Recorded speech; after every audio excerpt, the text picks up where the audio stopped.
I've paid thousands of dollars in courses to learn what you're basically teaching on your podcast for free. What you're putting out there is so valuable. So, I just really want to acknowledge you, and I definitely send everyone to your podcast. You were virtually one of the first mentors that I looked up to and started following. You're always one step ahead of the game. So I just wanted to give you kudos and props for that, because lots of people are watching, lots of people are learning from it.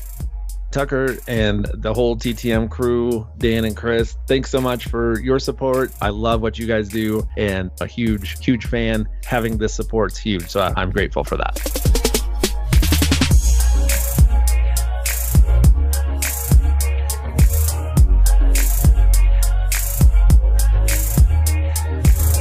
What's up, everybody out there in listener land? This is episode 248 of the Real Dealz podcast, and it's episode number 1 of 2019. And as always, I am your host, Tucker Merrihew. I want to thank you guys for joining me for the first episode, the very first episode of this new year. I took last week off. Need a little week to recharge the batteries. Had a lot going on, the holidays and vacation weeks.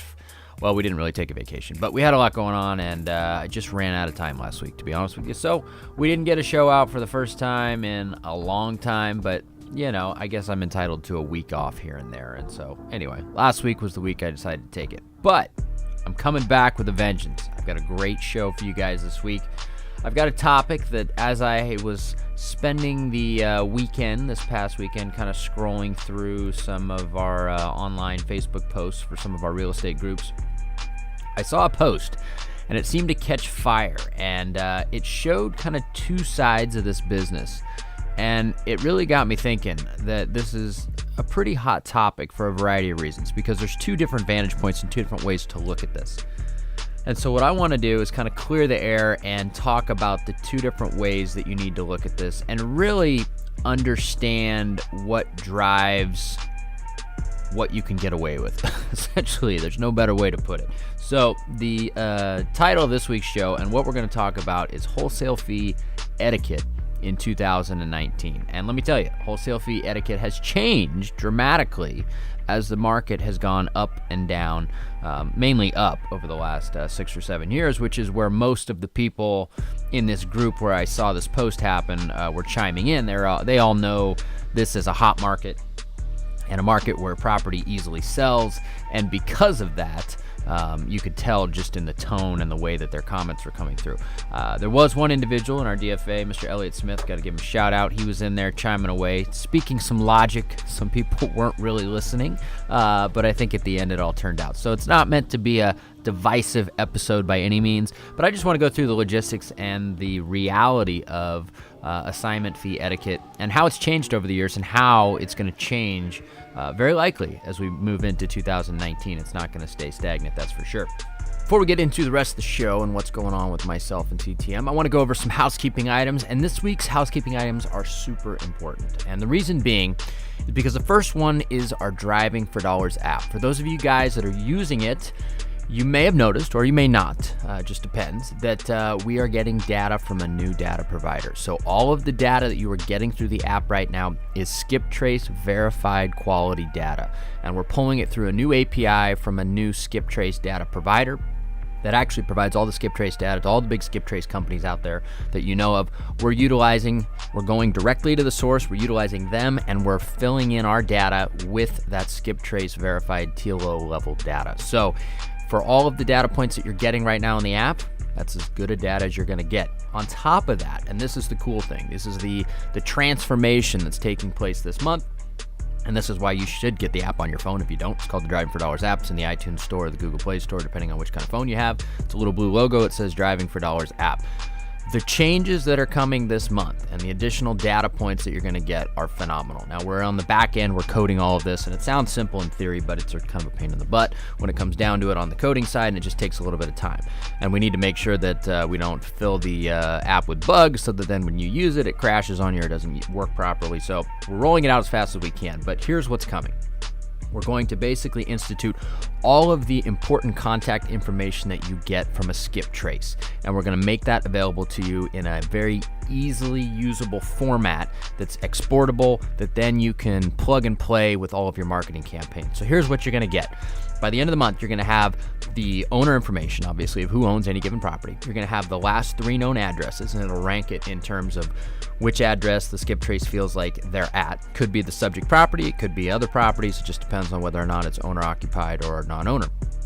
Then you're also going to get phone numbers, just like you do now, but you're going to get all known cell numbers and all known landlines, and they're going to rank those numbers in order of which one they think is most legitimate. So you both get cell numbers and landline numbers. Now, if you're running RVMs, you run them to the cell numbers. If you're cold calling, you can do both, but it'll differentiate for you. Then it'll also get all known email addresses, and it'll rank those email addresses in order of which one they think is the most valid at that point in time. So you can run a lot of your email marketing to it. On top of that, if they have an IP address, you'll actually get the IP address as well, which means you can run IP targeted ads to them. You can do all kinds of things with that, which is amazing. So that's all the data points that you're going to get that you can execute a ton of different marketing campaigns from cold calling to RVMs to text blasts to mail to Facebook ads to IP targeting, anything you could possibly think of in order to get somebody's attention and get them to pick up the phone and give you a call or reach out to you online. That's the whole idea of what this new iteration of the app is. Now, on top of that, we're also going to add some supporting cast information, I like to call it. The number one big thing is whether or not the individual that owns the property has ever had a bankruptcy. That's obviously financial information. It's somewhat relevant to whether or not they could have some financial turmoil going on again in their life.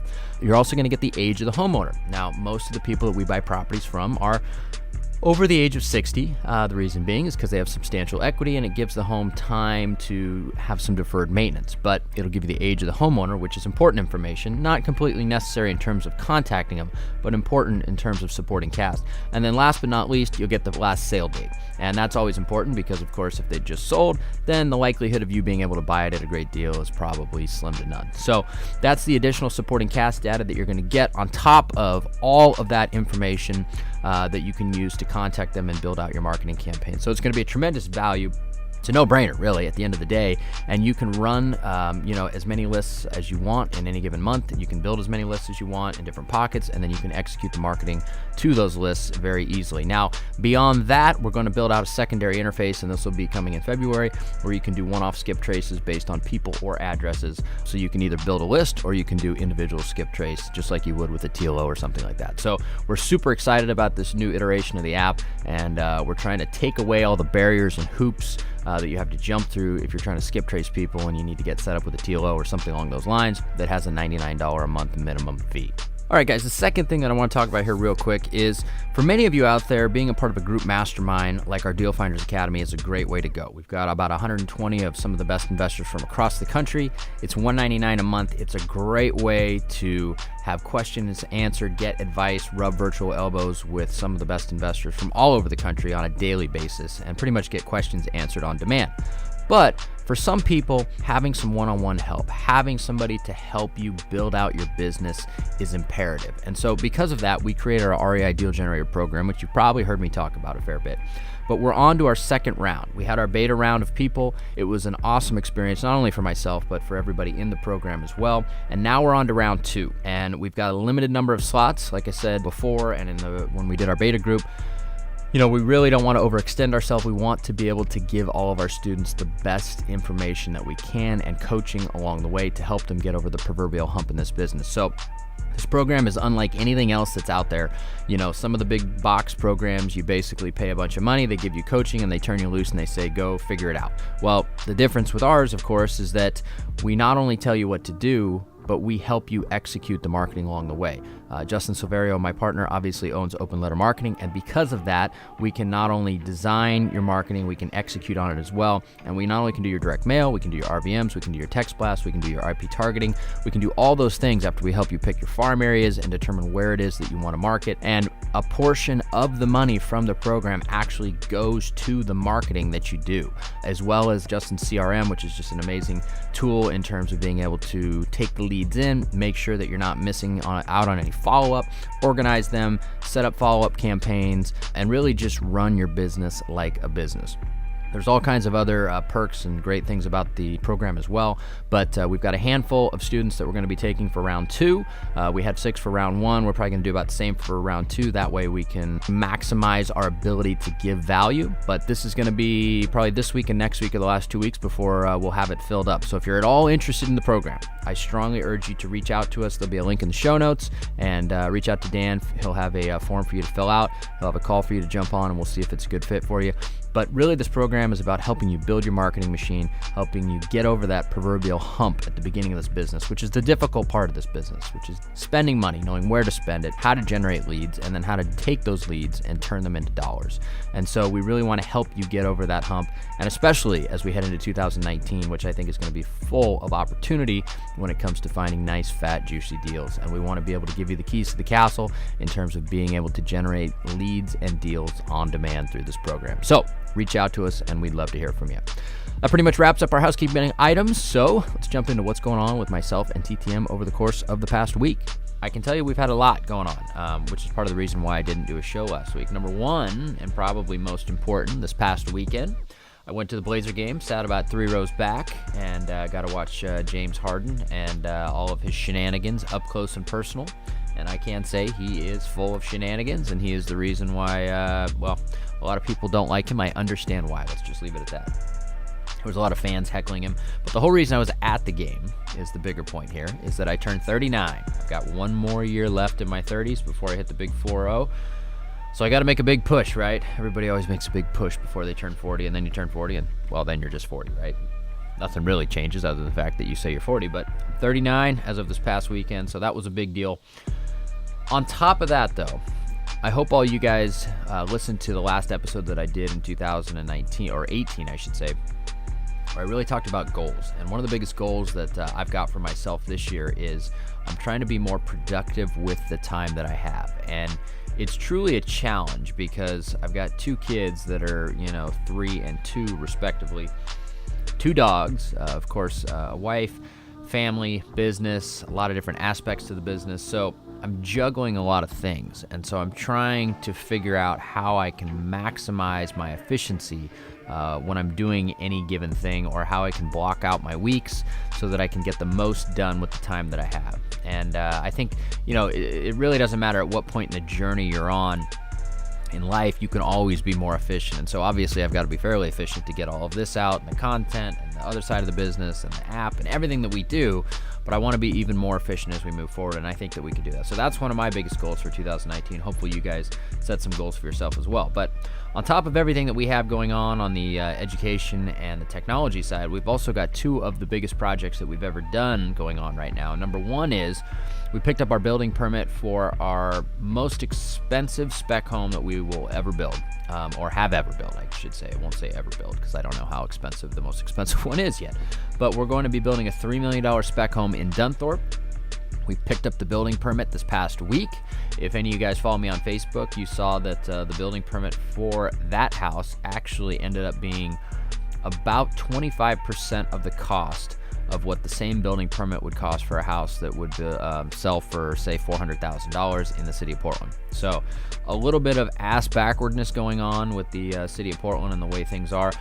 For us, fortunately, we were considered in unincorporated Multnomah County, which is why the building permit was so cheap. It's the city of Portland, but it's unincorporated Multnomah County, so we didn't get hit with a lot of additional Multnomah County fees for Parks and Rec and SDC charges and things like that, which is basically systems development charges, which is for like water, sewer, and things of that nature. We still have to pay those fees, but not as nearly as high of a number as if you get hit by the city of Portland. Dunthorpe has their own water and sewer department. So it's kind of ironic that the most expensive part of all of Portland has the cheapest building permits by a large number. And so I wanted to put that out there, and it had like 70 comments, so obviously it resonated with a lot of you guys. But more importantly, we're starting that project. We've got the tree cutters out there today, and they're starting to clear the lot. We're cutting 43 trees, so I'm going to be on Portlandia's most wanted list for at least the next week while we do that, which I'm okay with. But it's really going to start to take shape, and so basically we're going to cut trees, and then after that we're going to start excavating. From there we'll start doing utilities and foundation, But what we're going to do with this house, because it's such a cool house, is we're actually video documenting the whole thing. And so every week, myself and Dan are going to go out there and shoot content to some extent, and he's going to create multiple episodes that you can basically follow along as we build this $3 million spec home. And hopefully it answers a lot of questions for you guys out there, like what the process is, the selections, the design, why we're setting things up a certain way, what utilities get put in where, all those types of things that you probably have questions about or you've just never seen, right? Well, we're going to try and do it in an entertaining way that keeps you entertained, but also educates you at the same time. And so we're calling it $1 Million Spec Home, and we're going to put it out on YouTube, but we're also going to put it out here on the podcast. So every episode that we do, we'll put out as a video podcast. We'll also put it out on our social media. So if you are not already, make sure to go follow us on Instagram and Facebook, and we'll be putting the videos out there. But I wanted to document this build because it's going to be a really special house, and at the end of the day, we're going into what inevitably will be a slowing market to some extent in 2019. How much it slows, I don't know. Nobody really knows because we don't have a crystal ball. But it's going to slow to some extent. And so we're going to build this house within the headwinds of that. And you obviously have to know what you're doing if you're going to be building a high-end spec going into headwinds like that, which we are fully aware of. We're not going into it blind by any means. But if we build the right house, we feel like it will sell no matter what, and it will sell for top dollar because we're providing what I've discovered a long time ago. Rich people buy what they want no matter what the economy is doing. They just pay a little bit less for it when the economy is not doing as well as it might be doing at this moment in time, or as well as we think it's doing at this moment in time, right? So anyway, we're going to document the whole thing. It's going to be really cool, and hopefully you guys not only learn something from it, but you're entertained by it as well. Now, the last thing I'll mention is we're also finally starting our Lakeview project. We're putting in a big storm system with the city of Lake Oswego, which basically handles all of the rain runoff, right? So rainwater's got to go somewhere. Well, we're putting in a storm line, which is basically a giant pipe that runs underground about 20 feet deep. It's going to run right along the edge of our property, and it's going to collect all the storm water from the street that the property is on, because there is no storm system up there right now that can handle it, and take it and dump it down into Lake Oswego. And then we'll also be able to tie into that storm system with the house that inevitably gets built on the lot. Now, once that storm line is in, we've had some huge sales next door. 2 homes sold for about $2.3 million a piece that are on far inferior lots that are much smaller with not nearly as nice a view. So the land on that particular deal just keeps going up in value. Apparently people like to really pay for Lakeview. So the silver lining to sitting on that project forever and having it cost us a small fortune to put in this line and our holding costs and everything else is that the value of it has gone up tremendously. So we'll be able to sell it for a good chunk of change if we decide to sell out the lot, or if we actually decide to build out the house. We'll see. I'm not really sure what we're going to do. So anyway, that's what's going on with me and TTM. We've got a bunch of other stuff too, but that's the Cliff Notes version for you. So without further ado, let's get into the rest of the show and talk all about wholesale assignment fee etiquette in 2019. All right, Real Dealz podcast listeners, I want to talk quickly about our show's sponsor, Iron Bridge Lending. If you guys have not reached out to Iron Bridge already to talk to them about funding some of your upcoming flip projects, I highly encourage you to do so. I've known the owner of Iron Bridge for a very long time. I personally borrowed millions of dollars from them over the years to do a number of different projects, and I can say without a doubt, they are the best hard money lending company I have ever come across, and that is the reason why they are the sole sponsor of this show. I've had a lot of other companies reach out to me and want to sponsor this show, but I just won't do it. I feel like I need to be genuine in who we have sponsoring the show, and it needs to be somebody that I've personally done a ton of business with. So I personally vouch for their ability to be the best, hands down, in the world of hard money lending. You won't find better programs, you won't find better terms, and they're lending or will be lending in over 20 states. So chances are, if you're hearing this in whatever state you're in, it's definitely worth it to check out their website, reach out to them, see if they're lending in your state, and if they are, I would absolutely encourage you to do business with them. Another very cool thing to note is that they have a program for most rehabs where you can actually borrow up to 90% of the purchase price. Now, this is given the fact that you are actually buying a deal, which if you're listening to the show, that means you probably are. But if you have an actual deal on the table, they'll fund up to 90% of your purchase price, and they'll even give you rehab funds on top of that, which means that it only takes 10% down to get into a project, which is unbelievable in the hard money world. So do yourself a favor, reach out to Iron Bridge Lending, have a conversation with them, see if they're a good fit for you and for your next project. I can guarantee you that you'll be happy that you did. All right, let's jump into this week's main topic. And as I said in the intro, the main topic for this week is a Facebook post gone viral, we'll call it, this past weekend online in one of the online wholesale Facebook groups. Or better off, I should say, it's a bigger topic. It's a topic that obviously has a lot of opinions depending on which side of the fence you fall. But the title, we'll call it, of the whole thing is going to be Wholesale Fee Etiquette in 2019. Now, before I dive into the post itself and etiquette and all that, I want to kind of take you guys down memory lane, and I want to talk about how the market has changed since, we'll call it 2009, 2010, because prior to that, there was a big ramp up, and then the bomb hole happened, and then 2009, 2010, 2011 was when, depending on which market you were in, it started to creep out of the bomb hole, and there was a little bit more activity and a little bit more activity. There were signs of life, we'll call it, in the investment side of the business. And so back in 2009, 2010, if you were wholesaling property, which you could do, you had to be very fair about what it is that you were taking as a wholesaler. And there were guys out there that were not fair, and I can't say that they went out of business, but generally you had to be pretty fair, which means you had to allow for the rehabber to make more money than you would as the wholesaler, whatever it was, right? That was just kind of the way that the market forces work. Now, there was one story that I'll tell you, and I actually have not bought a wholesale deal since, which has been a long time, mainly because we source our own deals. But there was one story where I bought a wholesale deal, and this is talked about in the post, which is why I'm bringing it up. But I basically had to put down hard earnest money to buy the deal, which I did. It was a fairly large figure. It was like $10,000 or something like that. But the house was like a $240,000 house, something like that. So it was a sizable amount of earnest money for the purchase price. It was non-refundable. We had a contract price. And then we go to closing.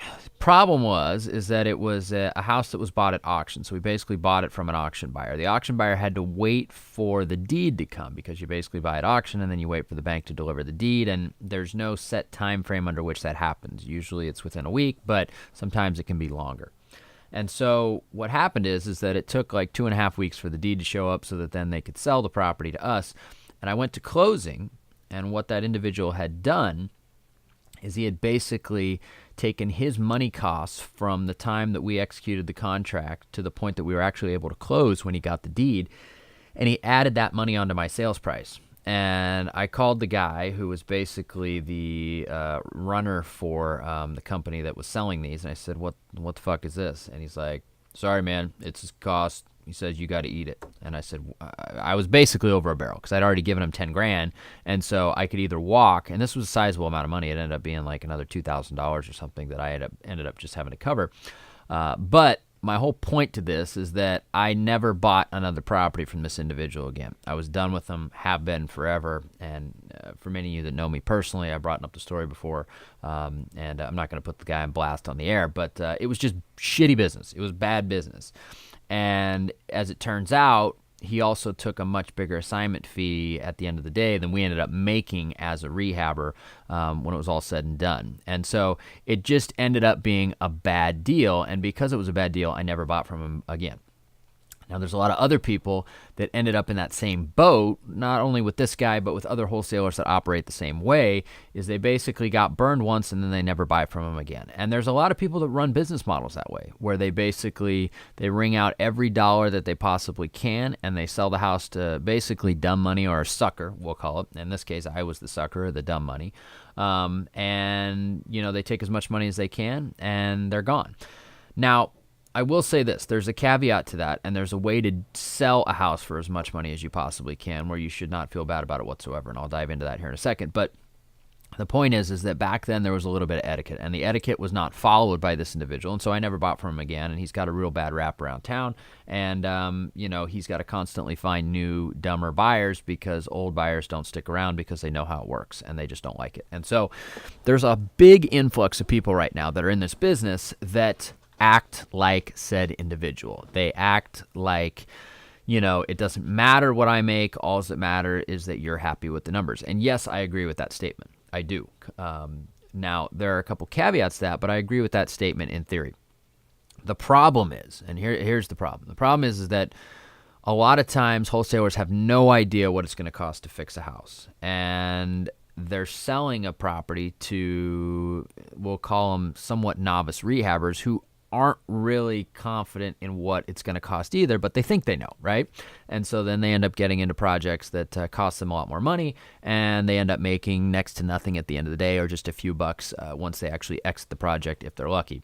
Now, some work out as well, but generally you've got the blind leading the blind in these types of situations, and it just works out, doesn't work out well for the person taking all the risk. Now, back in the day, all the risk was on the rehabber, and that's the way it felt. And that's why rehabbers felt like they needed to be taken care of, they needed to be looked out for, and they didn't like the fact that wholesalers will say, quote unquote, gouge them or take larger fees than the rehabber would ultimately end up making, having taken all the risk, doing all the work, and everything else. That shifted as the market got hotter and hotter and hotter and hotter, right? And as people had a hard time finding inventory, nobody cared what anybody made. They just wanted a deal that made a few bucks. And so we ended up in this era where a lot of people entered into the world of real estate investing, namely wholesaling first, right? Because there's a very low barrier of entry. And they started running their business however it is that they want. Now, when you enter this business in a time when it's so hot where all you got to do is get something that resembles a deal, and then you put it out and you sell it for the most money that you possibly can, and people are paying it, it's a totally different world than when it's a much more balanced or slower market where people actually equate risk to buying a project, putting money into it, putting it on the open market as a retail-ready product and trying to get the most money they can for it, carrying costs, the possibility of break-ins, damage, theft, tweakers, all that stuff, right? In a hotter market, none of that stuff applies. And so that's why over the past 3 or 4 years, we've had this huge uptick in the amount of people that get into this business that really don't do it with very much etiquette, in my opinion. Now, here's the caveat, and here's the thing that where I don't think it matters how much money you make whatsoever, and that is that if you actually have the ability to close on a property, whether it be hard money, borrowed money, private money, transactional funding, whatever it is, right? You have the ability to actually get money to closing to buy the property, or at least fund it for a moment's time. If you have the money to do that, or the ability to do that, which you all should, then it doesn't matter, right? If you buy a property for X and you sell it for 100X, if you have the ability to buy it, you can sell it for whatever you want. And that's basically what wholesaling is, right? Wholesaling is you buy it and then you put it back out and you sell it. If that's the case, you bought it at a great price, you put it out to market, somebody bids and they pay whatever they pay, and ultimately you proved to the market and to the universe that you can actually close on it, and once you own the asset, you can sell it for whatever price you want. My problem is that when you're in the middle and you have no risk involved and you take too much from somebody, that's where it starts to get a little iffy, and that's where etiquette gets called into question. And the problem is that most wholesalers don't know what too much is, because they don't know what it costs to rehab a house. And if you're selling to a newer novice type rehabber, you can really set them up for failure because they don't necessarily know either. And so that's when people get into trouble, and that's when, this whole thing can get a bad rap. Now, Elliot was in there chiming in, and basically the post was, I'll read it. It was, end buyer is basically complaining about assignment fees. What are some ways to keeping the fee private until the earnest money is hard, right? And so in my story, I was okay with the fact, ultimately I would have been okay with the fact that the person that sold me that property back in the day made more money than we did after rehabbing it. What I didn't like is that my earnest money had gone hard, so I couldn't get it back. But then he gouged me with his hard money costs for an additional 2 weeks, and I had no choice but to pay it or lose my 10 grand. That's where it was bullshit. But the essence of this post and a lot of the comments were, you basically need to double close, which is essentially buying the asset first before you resell it, which I agree with. I think that's the biggest thing. But there's also a lot of animosity in the comments where it's like, screw that buyer, move on to the next one, screw him, we've got overhead, we've got marketing costs, we've got all this, which we do as people that market directly to seller, you do, absolutely. But I think that what a lot of people are not getting here is that this is a people business, right? This whole business is about people, the people that you buy from, the people you sell to. There's not one person that we've wholesaled to over the last, 9 years or so that we couldn't call up and they'd take our call and they'd buy another deal from us right now. There's a lot of other wholesalers out there that cannot say that because they are essentially, they look at rehabbers as somebody that they can take advantage of, gouge, get the most money that they possibly can from, and they don't care what they leave them with. And at the end of the day, you're not really serving anybody if you do that. You're simply serving yourself. And if you're simply serving yourself in this business, I won't say that your lifespan is going to be short because I know guys that do that, but I just don't believe that that is the proper etiquette and the way to do this business. And so if you're going to take a big wholesale fee, I don't see any problem with it. But I also think that you have to really know what you're selling. And if you're selling something that has adequate meat on the bone, where let's say you take a $40,000 fee and the rehabber makes $50,000 when they're said and done, great. There was actually a post in here where one guy said that he sold a house for a $30,000 fee, I think, and then the guy he sold it to turned around and sold it for a $70,000 fee. And I think Elliot said that he didn't know his numbers, which I agree. The guy didn't know his numbers. If he did, he would have probably found money to close it and then resell it because you just left too much money on the bone. And that's the other thing too, is that if we're in this business to find these deals and they have huge spread on them, it's like sometimes you got to build out the other side of your business as well to be able to take them down so you could quickly resell them to the open market. If you can actually buy the asset, then put it out for everybody in the world to see, and then you get as much money as possible. When the spreads are that much different, you really need to have that side of the business available to you, which is essentially funding and money so that you can capitalize on it to kind of make up for the costs and the overhead and all the work that goes into finding these deals. So anyway, the point of this whole ramble is this. As we move out of what has been a really, really hot market over the last 3 or 4 years, we're going to move into a cooler market. And in that cooler market, all the risk is going back on the rehabber, right? All the time, all the possible break-ins, the theft, the management, the money costs, and the attempt to get max dollars on a retail level for an end product. All that risk is going to weigh in a lot more than it has over the last 3 or 4 years because everything's been so on fire the last 3 or 4 years, it sells no matter what, right?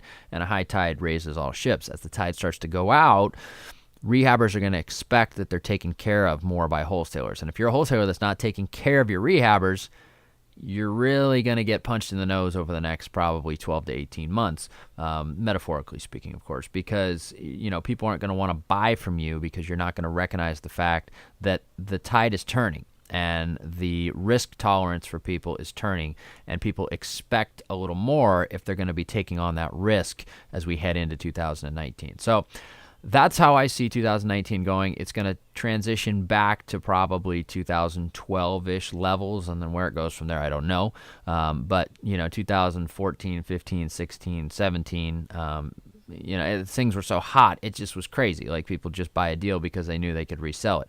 Now, as we head into a slower market, the tables are going to turn. Things are going to change, and people are going to want a little more security for taking on all that risk, whereas before that wasn't the case. And it'll be interesting to see what happens to all the wholesalers out there and people that have entered the business under the pretense of this hot market. They don't know any different, and we'll see if they catch on, and we'll see if they start to understand that you need to value your rehabbers just like you as a wholesaler feel like you need to be valued. You need to value your good rehabbers who know their numbers and can actually close and will continue to rehab in a slower market, because that's going to be the big thing. Who is going to be out there? Who's going to be left? Who's going to be continually buying product from you at a premium in a slower market when there's a lot more risk? You got to ask yourself those questions. So that's this week's episode on wholesale fee etiquette. Hopefully you guys got a lot out of it, but the bottom line is this, is that the tides are changing slightly, and the way business has been done for the last 3 years, it's going to change as we move into 2019. And the question is, whether or not you can see that change and whether or not you can adapt your business to it. And if you do, everybody still makes money and we all win, but you got to adapt, and that's just the way the real estate market is. All right, hopefully you guys got some value out of this, and hopefully you can put it to work in your business, whether you're a rehabber or wholesaler, here in 2019.